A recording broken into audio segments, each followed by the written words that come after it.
Imagine you are in a hair salon. You are sitting in a chair with your head tilted back into the sink, waiting for your hairstylist to begin shampooing. You close your eyes, cue the water to begin to flow through the hose. You then start to feel its warmth as it soaks into your hair. Then suddenly you begin to feel fingers running through your hair, working the shampoo into a lather. Your head then begins to feel a tingling sensation as the stylist massages the excess shampoo through your scalp.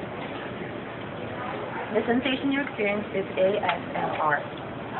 I will be informing you about what ASMR is, the common triggers, and the specific examples that may cause someone to experience ASMR. I feel ASMR several times in my life, and after much research, I have learned more about it, which I will share with you all. I will be telling you what it is, the common triggers, and examples of ASMR. I will first start by telling you what it is. ASMR stands for Autonomous Sensory Meridian Response. According to the ASMR research and by definition, autonomous sensory meridian response is a physical sensation characterized by a pleasurable tingling that typically begins in the head and scalp and often moves down the spine and through the limbs. It is also considered a head orgasm because of the pleasure your brain feels, and it is not sexual. There are many other terms for ASMR. Some of the terms, according to the ASMR What is a Tingling Sensation in My Head article, AIHO stands for Attention-Induced Head Orgasm, AIE, which stands for Attention-Induced Euphoria, and WHS, which stands for Weird Head Sensation, and also a humorous term, Braingasm. Reasons why ASMR enjoyers use the experience is relaxation, and it helps with sleep. There are many ways to experience ASMR. To experience ASMR, there needs to be a trigger.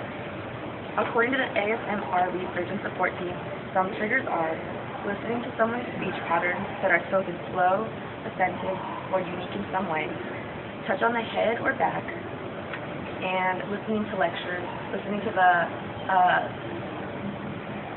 professor speak or point gently, it usually causes the experience. Watching educational or instructional videos. Oh, and one-on-one explanation. So, say a student is being tutored, the tutor will sometimes cause a trigger because of the way he or she's explaining.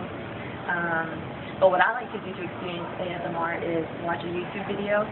When I was doing the research project, I came across a rice video, and the lady would pick up the rice and drop it, and the noises of the rice would make with each other caused the tingling sensation, and it made me sleepy.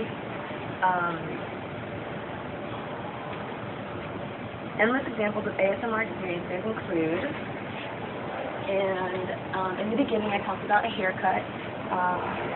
Clients getting a haircut may experience ASMR trigger when the stylist is gently running his or her fingers through the client's hair, softly brushing through it, or simply the manner in which the stylist works with the hair. Another way to experience ASMR is when you go to the optometrist and they sit you down in a dim room and they're like, better or worse? In their soft, quiet voice, better or worse? That always gets me. Also the sound of a blow dryer. It may be loud and annoying to some, but to others it's soothing, relaxing, and calming. This trigger gives the head a tingling sensation, which means they are experiencing ASMR. Also, listening to soft-spoken people and the whole gently pointing thing. So another video on YouTube that you might see is someone opening a book and pointing to like maps and different places on maps, and like whispering. People everywhere have experienced feelings of ASMR throughout time, but it hasn't been until recently that it has been identified in studies. We now understand what triggers it and how it's produced, or how to practice it. I feel that after informing you about ASMR, many of you can relate to it, and will now be able to identify the tingling feeling in your head when you find yourself having a braingasm. And I encourage all of you to be ASMR enjoyers.